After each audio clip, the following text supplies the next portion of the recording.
Tinkerbell e a Cidade Perdida é uma nova história que acontece depois dos filmes da Tinkerbell, e é o primeiro volume de uma saga chamada Crônicas de Bleakwater. Eu já fiz um vídeo apresentando os personagens do livro e o universo onde ele se passa. Dá uma olhadinha no meu perfil para entender melhor. Nesse vídeo eu vou resumir o livro com spoilers. A história começa na Terra do Nunca, no Refúgio das Fadas, onde a Tinkerbell tá na praia procurando objetos perdidos dos humanos. Nessa busca ela acaba achando uma pequena máquina voadora com uma fadinha dentro, que não pertence ao Refúgio das Fadas. Ela usa roupas parecidas com as roupas dos humanos, ela claramente não é dali. Ela tá desmaiada, ela não teve um pouso suave na Terra do Nunca. Provavelmente a máquina voadora dela acabou caindo lá durante uma tempestade. A Tinkerbell pede para os seus amigos Clank e Bobble chamarem as fadas curandeiras enquanto ela vai cuidar da nova visitante, e de repente a fadinha acorda. A fadinha não consegue falar, mas ela consegue escrever numa folha que o nome dela é Elmira. Através de mímicas e desenhos, ela consegue contar para Tinkerbell que ela vem do continente, onde os humanos moram, mais especificamente de Londres, na Inglaterra. A Elmira usa um bracelete de ferro muito peculiar, e ela faz para Tinkerbell o desenho de um medalhão, e a Tink consegue entender que é um objeto muito importante para ela que ficou no continente.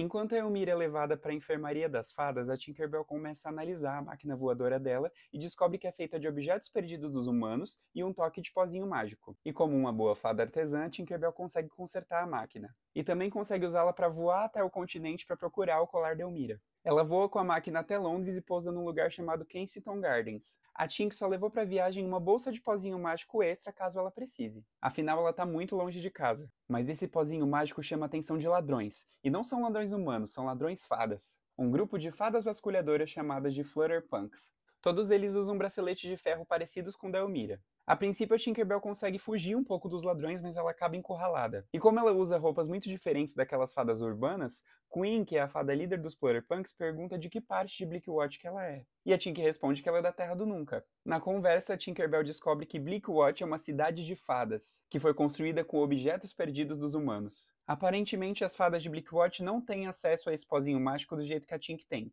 Então é como se a Tink fosse rica, como se o pó mágico fosse a moeda de troca ali para Bleakwater. A Tinkerbell conta que ela só veio para a Inglaterra para tentar achar o colar da Elmira e mostra o desenho. Nenhum dos Flutterpunks conhece a Elmira, mas depois de muita argumentação eles resolvem fazer um trato. Se os Flutterpunks conseguirem ajudar a Tinkerbell a achar esse colar da Elmira, ela pode trocar por uma quantidade razoável de pozinho mágico. A Tink foi muito esperta e muito doce, conseguindo se livrar de um bando de ladrões através de uma conversa. O grupo então finalmente leva a Tinkerbell para conhecer Bleakwater, e ela descobre que essa cidade fica embaixo da grande torre do relógio Big Ben. Quem poderia imaginar que existe uma cidade de fadas ali embaixo das ruas de Londres? Uma cidade cheia de engrenagens, fábricas, como se fosse uma cidade moderna mesmo. E totalmente feita por objetos perdidos dos humanos, é como se a cidade toda fosse construída por uma fada artesã. Eles entraram numa parte da cidade chamada Mercado dos Gnomos. A Tinkerbell ficou encantada com o que ela viu, mas ficou muito surpresa com uma coisa. Essa ideia de que o pó mágico funcionava como dinheiro dos humanos. No Refúgio das Fadas da Terra do Nunca, eles não precisavam de um mercado.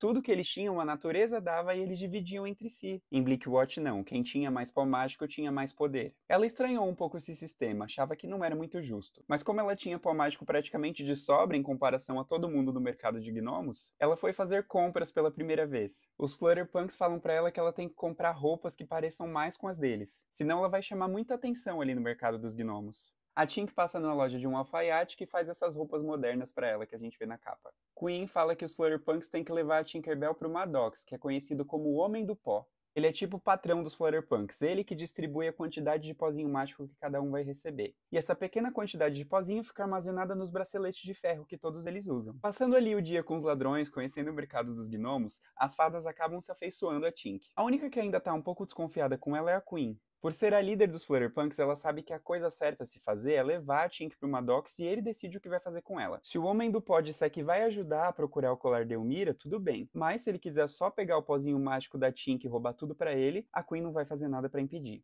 Afinal, ela e os outros Flutterpunks vão ter a parte do pó mágico que lhes cabe. Mas eles só vão saber a decisão do Maddox no dia seguinte, porque à noite eles vão passar no apartamento dos Flutterpunks. O plano da Queen era quase perfeito, ela só não contava com o carisma da Tinkerbell. No final da noite já estavam todos muito amigos e a Queen também estava gostando bastante da Tink. Naquela noite, a Queen sonha com o dia da chegada dela, o dia do seu nascimento. No sonho, a Queen se vê saindo do riso de uma criança e indo parar na cidade de Bleakwater. Quem a recepciona no dia da chegada é o próprio Maddox. Ela acabou de nascer e vai parar num salão onde ela vai descobrir qual é o talento dela. As fadas de Bleakwater têm talentos diferentes dos talentos do pessoal do Refúgio das Fadas. Lá existe talento de pozinho mágico, talento de sombra, talento de sonhos. Infelizmente, o Maddox conta para Queen que ela não tem nenhum talento e prende nela um bracelete de ferro. Todas as fadas que chegam ao Bleakwatch e não possuem um talento viram aeronautas, ou seja, todas elas vão trabalhar para conseguir o pozinho mágico e o Maddox vai ser o cara que vai dar esse pozinho para elas. Então, os aeronautas são as fadas sem talento que trabalham para conseguir o pozinho mágico no mercado dos gnomos, e as fadas que têm talento e têm abundância de pozinho mágico moram na capital mecânica e são conhecidas como heliógrafas. Heliógrafa é rica e a aeronauta é pobre.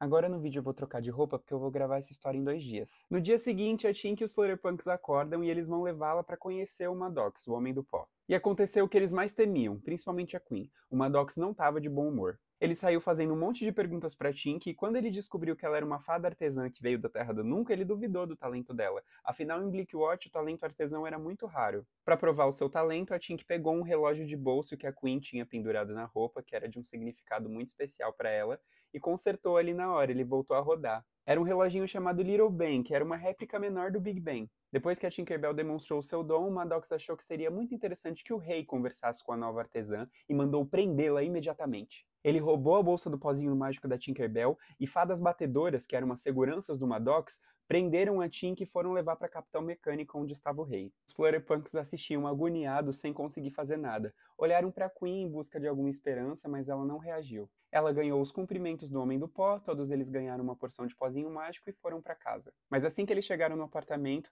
a Queen percebeu que todos os Flutterpunks ainda estavam preocupados. Embora a Queen estivesse tentando esconder, ela também estava muito preocupada com o que aconteceu com a Tink. Quando eles finalmente resolveram tirar o elefante da sala e conversar sobre a situação, eles decidiram que eles precisavam dar um jeito de tirar a Tinkerbell do castelo do rei. E também pegar de volta o medalhão da Elmira que a Tinkerbell estava procurando. Eles descobriram que na verdade o medalhão estava o tempo todo com o Maddox. O medalhão estava escondido dentro de um livro num compartimento secreto na sala dele. Foi aí que os Flutterpunks precisaram usar todas as suas habilidades de roubo contra o próprio chefe.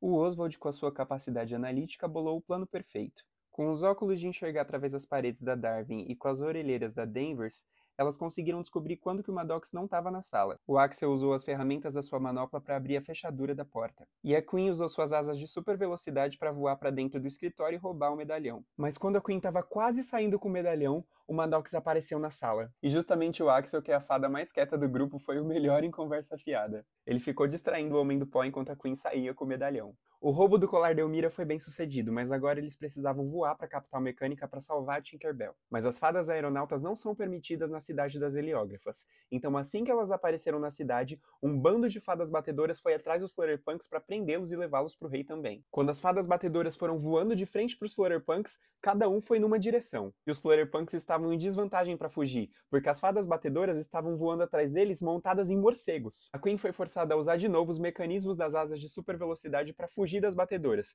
e justamente a líder das batedoras foi atrás dela. Ela voou tão rápido, mas tão rápido, que os mecanismos das asas dela começaram a pifar. Ela foi caindo do céu como se fosse um cometa e acabou aterrissando do salão do castelo do rei Bartleby, que estava de pé no salão conversando adivinha com quem? Com a Tinkerbell.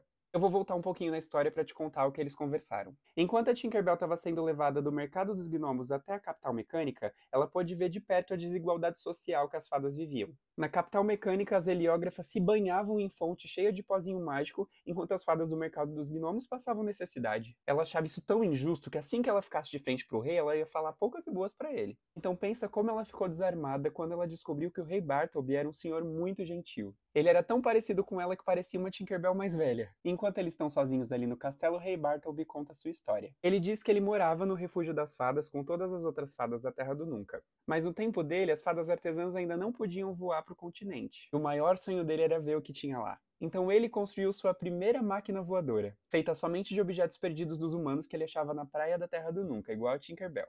Ele estava muito feliz de ter conseguido chegar até Londres com a máquina que ele construiu, mas agora ele não teria como voltar porque não tinha mais pozinho mágico. Até que ele encontrou o que ele descreve como um milagre, o Chapéu Dourado, um cogumelo mágico que dava pozinho igual à árvore das fadas da Terra do Nunca. O rei Bartleby diz que o Chapéu Dourado é um milagre porque ele não sabe quem plantou. Ele provavelmente cresceu sozinho ali em Londres por causa dos resquícios de magia deixados pelas fadas que visitavam o continente para trazer as estações. Agora que ele descobriu aquele segredo maravilhoso, ele teria que proteger o Chapéu Dourado. Ele começou a construir a sua pequena cidadezinha com objetos perdidos dos humanos e parece que a magia do Chapéu Dourado acabou atraindo risos das crianças para lá, por isso fadas começaram a nascer em Bleakwatch. E a primeira delas foi o Maddox, o primeiro homem pardal nascido no continente e também a primeira fada com o talento de pó mágico. Além de dar um pouquinho de pó mágico para as fadas, ele também tem o poder de fazer o pó mágico perder a sua força por alguns minutos. Ou seja, ele pode suprimir o talento de uma fada por alguns instantes se ele quiser,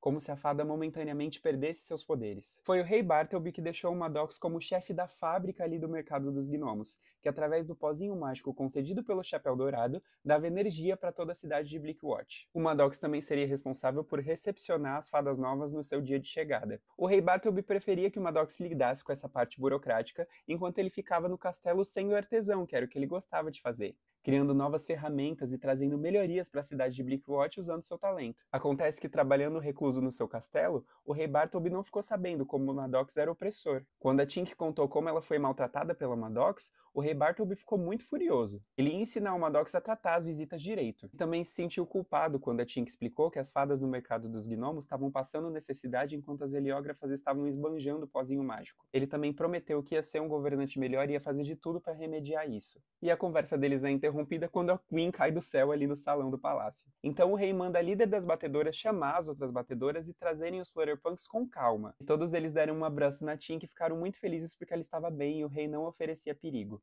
Mas agora era hora de pôr fim nas maldades do Maddox, e o rei mandou as fadas batedoras trazerem ele para o palácio imediatamente. Quando os Flutterpunks mostram para Tink que eles estão com o colar de Elmira, eles descobrem algo impressionante. O medalhão podia ser aberto. Dentro do medalhão de Elmira estava uma pequena chavinha. Tinkerbell a princípio não sabia para que servia aquela pequena chave, mas quando ela olhou todos os braceletes nos pulsos dos Flutterpunks, ela não teve dúvidas e foi testar no bracelete da Queen. Quando o bracelete caiu do pulso da Queen, ela não sabia explicar, mas ela se sentiu livre. Ela se sentiu leve, como se um peso tivesse sido tirado de suas costas. Então a Tinkerbell fez o mesmo com todos os braceletes dos Flutterpunks. Tirando a Queen, todos os outros Flutterpunks tinham um talento. Ou seja, aqueles braceletes que os Flutterpunks usavam, que o Maddox tinha colocado neles e em vários aeronautas, na verdade eram algemas que estavam escondendo os talentos deles. Ele conseguiu fazer esse bracelete com ferro frio, que é algo nocivo para as fadas, e com o talento dele de reprimir pozinho mágico. A Darwin, na verdade, era uma talento luz, a Danvers uma talento sombra, o Axel um talento sonho, e o Oswald um talento escriba. Ele conseguia até desvendar códigos secretos, um talento super raro do Refúgio das Fadas. Que dirá em Bleakwatch? A Queen ainda não tinha manifestado nenhum talento mesmo, mas a Tinkerbell tinha certeza que alguma hora ele ia aparecer. Quando o Maddox finalmente é trazido ao palácio pelas fadas batedoras, ele encara todos com uma fúria imensurável. Principalmente a Tinkerbell. Se aquela fada artesã da Terra do Nunca não tivesse aparecido, todos os planos dele dariam certo. Ele tá tão furioso que ele usa os poderes do pozinho mágico para afastar as fadas batedoras e voar para cima da Tinkerbell. Tinkerbell tá prestes a ser atingida, mas o Rei Bartleby se mete na frente dela e afasta o Maddox com um tapão. Ele manda as fadas batedoras prenderem o Maddox numa das celas do palácio e diz que mais tarde ele vai saber o que fazer com o Homem Pardal. Agora que tá tudo resolvido, a Tinkerbell usa um pouco do pó mágico do Chapéu Dourado para abastecer a máquina voadora dela e voar de volta pro Refúgio das Fadas. Ela tem que voltar pra Terra do Nunca para contar sobre Bleakwatch e todas as descobertas que ela fez. Ela dá um abraço de despedida em todos os Flutterpunks, inclusive na Queen, que agora é uma de suas melhores amigas. Enquanto a Tink estiver fora, o Rei Bartleby diz que vai cuidar de tudo ali em Bleakwatch, e quando a Elmira voltar com o medalhão, eles podem usar a chavinha para libertar as outras fadas aeronautas. Quando a Tinkerbell volta para a Terra do Nunca, ela é recebida com muita alegria, porque as fadas estavam preocupadas com ela depois do seu sumiço. Ela quer comemorar sua chegada depois, porque o mais importante agora é libertar o talento da Elmira. E quando a Elmira tira o bracelete, uma música preenche a sala. A Elmira era um talento canto, por isso que ela não estava conseguindo falar enquanto ela estava com o bracelete. A Tink tá toda animada, contando de Bleakwatch, contando do rei, contando que o Maddox está preso, e de repente a Elmira fala: Tink, você não tá entendendo! Não era a reação que a Tink esperava, mas ela pergunta pra Elmira o que ela não estava entendendo. E a Elmira responde que quem estava por trás do plano não era o Maddox, era o Rei Bartleby. E o livro termina aqui, dando a entender que o Maddox pode não ser tão mal assim, e na verdade o Rei Bartleby é o verdadeiro vilão. Eu fiquei muito surpreso com esse final e fiquei agoniado esperando uma continuação. Até o próximo volume de Crônicas de Bleakwatch, só resta nós imaginar o que será dos Flutterpunks. Como será que o rei reagiu assim que a Tinkerbell saiu da Terra do Nunca? Será que ele mandou prender todo mundo? Qual será o talento escondido da Queen? Será que os outros Flutterpunks vão conseguir desenvolver os seus talentos? Agora me conta nos comentários o que você achou dessa história e quais são suas expectativas para o futuro da saga. Curte esse vídeo e compartilha com um amigo para vocês teorizarem sobre o que vai acontecer. Me segue se você gosta de histórias assim e até o próximo vídeo.